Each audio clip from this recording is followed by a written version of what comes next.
Et c'est l'heure à présent de l'info éco avec Christophe Dansette. Bonjour Christophe. Bonjour Pauline. Le Boeing 737 MAX va-t-il enfin pouvoir redécoller? Le régulateur américain devrait donner son feu vert ces jours-ci, peut-être même aujourd'hui. Une autorisation de vol très attendue par le constructeur américain et par également de nombreuses compagnies.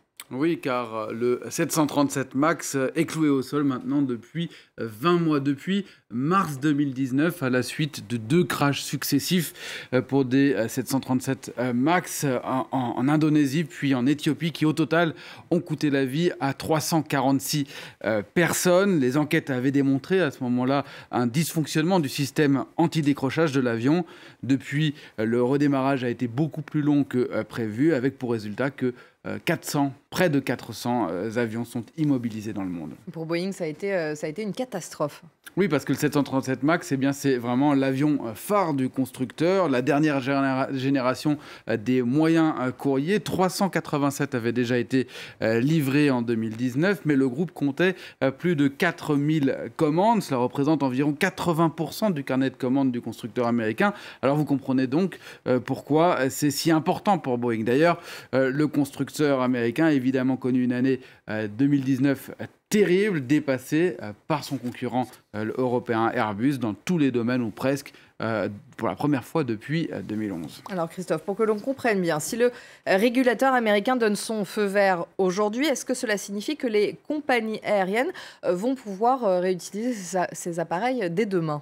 Alors, de toute évidence, Pauline, non, vous ne pourrez pas tout de suite remonter dans un 737 MAX. Je sais que vous vous en brûlez d'envie, car ce feu vert... Vous voyagez au moins, ça c'est sûr. Voilà, car ce feu vert, en fait, n'est qu'une première étape. Il va d'abord falloir réchauffer les appareils, m'expliquer une source chez Boeing, les vérifier, modifier leur système anti-décrochage, et oui.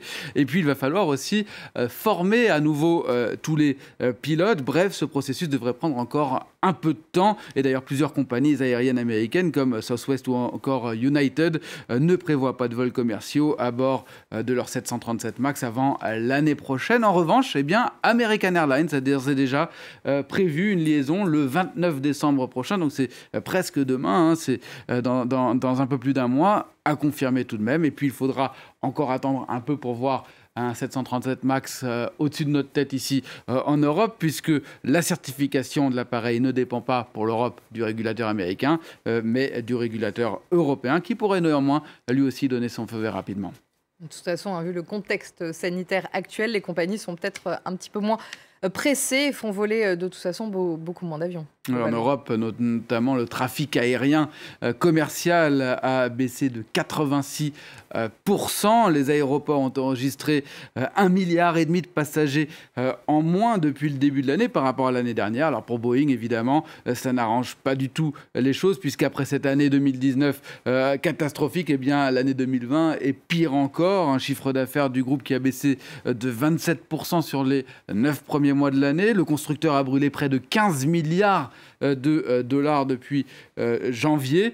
Et sa dette a été multipliée par plus de 3 par rapport à novembre dernier. Vous voyez ce chiffre, 61 milliards de dollars. Et les annulations de commandes se sont enchaînées cette année. Bref, conséquence, malgré les aides gouvernementales, le gouvernement doit tailler, le groupe doit tailler dans ses effectifs. 19 000 suppressions de postes cette année, 7 000 supplémentaires prévus pour l'année prochaine. Bref, le groupe pourrait aussi être mis en difficulté en raison de la guerre des tarifs douaniers que se livrent l'Europe et les États-Unis. Bruxelles impose depuis la semaine dernière des droits de douane de 15% à Boeing en réponse à une décision américaine. Le contexte n'est vraiment pas facile pour Boeing en ce moment. Quel avenir du coup pour Boeing ?